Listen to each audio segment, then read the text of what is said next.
Welcome to Teja 70mm. నమస్తే తెలంగాణ. ఇవాళ వార్తలు చూసుకున్నట్లయితే సర్కార్పై ఉద్యోగాల జంగ్ సైరన్.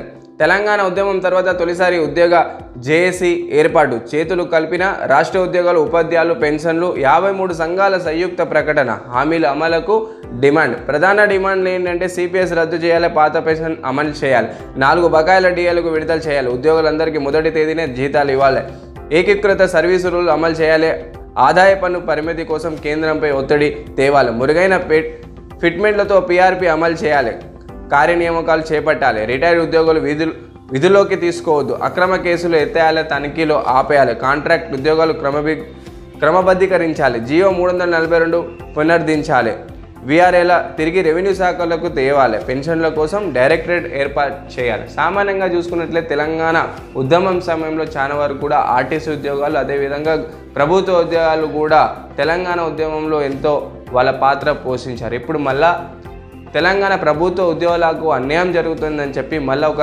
జేఏసీని ఏర్పాటు చేయడం జరిగింది. దాంట్లో ఒక 10 డిమాండ్లని కాంగ్రెస్ ప్రభుత్వానికి చెప్పడం జరిగింది. 2 రైతులు ఆత్మహత్య. నల్గొండ, హనుమకొండ జిల్లాలో విషాదం. అప్పులు తీర్చలేక ఒకరు వడ్డీలు కట్టలేక మరొకరు బలమరణం. ఇసుక లారీకు 6,000 లంచం, లోడింగ్ పేరుతో మరో 1000. పనిచేయని ఆన్లైన్ వ్యవస్థ. గురుకుల్లో మృత్యు ఘోష. 8 నెలల్లో గురుకుల్లో 36 మంది చనిపోయారు. కుటుంబానికి ఉద్యోగాలు ఇవ్వాలి, ఆదుకోవాలని కేటీఆర్. రాష్ట్రంలో హుండాయ్ కార్లో mega test centre. Warangal textile పార్కులకు పెట్టుబడులు. తెలంగాణపై దక్షిణ కొరియా కంపెనీ ఆసక్తి. కొరియన్ కంపెనీతో సీఎం రేవంత్ భేటీ.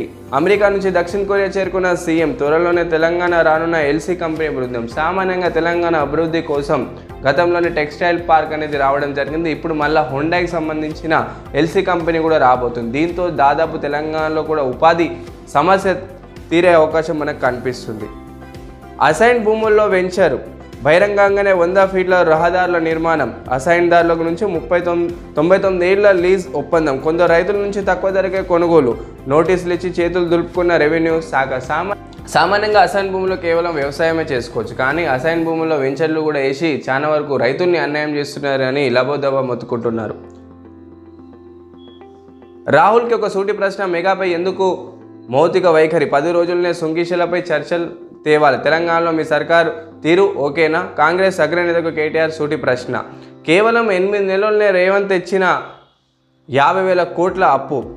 సామాన్యంగా చూసుకున్నట్లయితే 60 ఏళ్ళలో ఉమ్మడి ఆంధ్రప్రదేశ్ ఉన్నప్పుడే మనకు ఆంధ్రప్రదేశ్లో 72,658 కోట్ల అప్పు ఉండేది. ఇప్పుడు మళ్ళా ఈ 8 నెలల ప్రాంతంలోనే రేవంత్ రెడ్డి గారు చేసిన అప్పు దాదాపు 50,000 కోట్లు. అంటే ఒక నిమిషాన్ని చూసుకున్నట్లయితే 14 లక్షలు, గంటకు 8 కోట్లు, ఒక రోజుకు 210 కోట్లు, దాదాపు ఒక నెలలో 6,254 కోట్లు. అంటే 8 నెలల్లో దాదాపు 50,000 కోట్ల అప్పు అయ్యింది. అంటే ఇదే విధంగా కాంగ్రెస్ ప్రభుత్వం 6 గ్యారంటీల అమలుని కొనసాగిస్తే దాదాపు 3.75 లక్షల కోట్లు అప్పులు అవ్వచ్చని ఒక తాజా సర్వేలో తెలిసింది. 1.5 లక్షల మంది టీకాలపై వేటు. ఈ ఏడాది ఇప్పటి వరకు ఉద్యోగాలు కోల్పోయిన వారి సంఖ్య ఇది.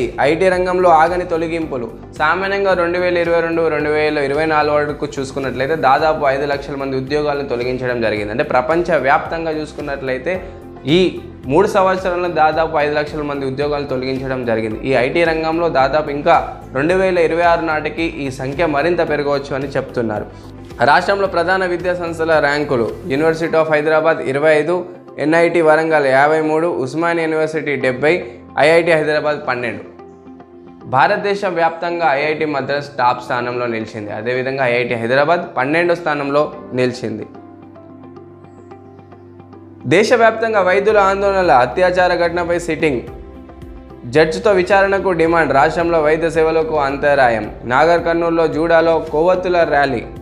ధూళితో మార్చిన వేడెక్కించి నివాసయోగంలో మార్చేందుకు శాస్త్రవేత్తల ప్రణాళిక. సామాన్యంగా అంగారగ్రహం మీద 2050 నాటికి అక్కడ ప్రజలందరూ కూడా నివసించే విధంగా స్పేస్ ఎక్స్ కంపెనీ ఎంతో కృషి చేస్తుంది. ఈ క్రమంలో ఎలాన్ మాస్క్ స్పేస్ ఎక్స్ కంపెనీ మార్స్ అంగారగ్రహం మీద వేడిని పుట్టించే ఒక సైంటిఫిక్ రీసెర్చ్ చేస్తుంది. సామాన్యంగా భూమి మీద చలి, వేడి, వాన సర్వసాధారణం, కానీ ఇక్కడున్న నీటి ఆవిరి కార్బన్ డైఆక్సైడ్ నుంచి భూమి మీద వేడిని పుట్టించవచ్చు. కానీ అంగారగ్రహం మీద వేడిని ఎలా పుట్టించాలి? అంగారగ్రహం మీద ఉన్న ఇనుము, అల్యూమినియంతో కలిగిన ధూళిని వాతావరణంలో ఒక సెకండ్కు 10 లీటర్ల చొప్పున వదిలినట్లయితే దాదాపు 85 నుంచి 86 హీట్ని ఉత్పత్తి చేయొచ్చు. దీనికి సంబంధించిన ఒక సంవత్సరానికి దాదాపు 2 కోట్ల టన్నుల ఇసుక అవసరం పడుతుందని స్పేస్ ఎక్స్ కంపెనీ చెప్తుంది. దీనికి సంబంధించిన ఈ రీసెర్చ్ చేసినట్లయితే అంగారక గ్రహం మీద వేడిని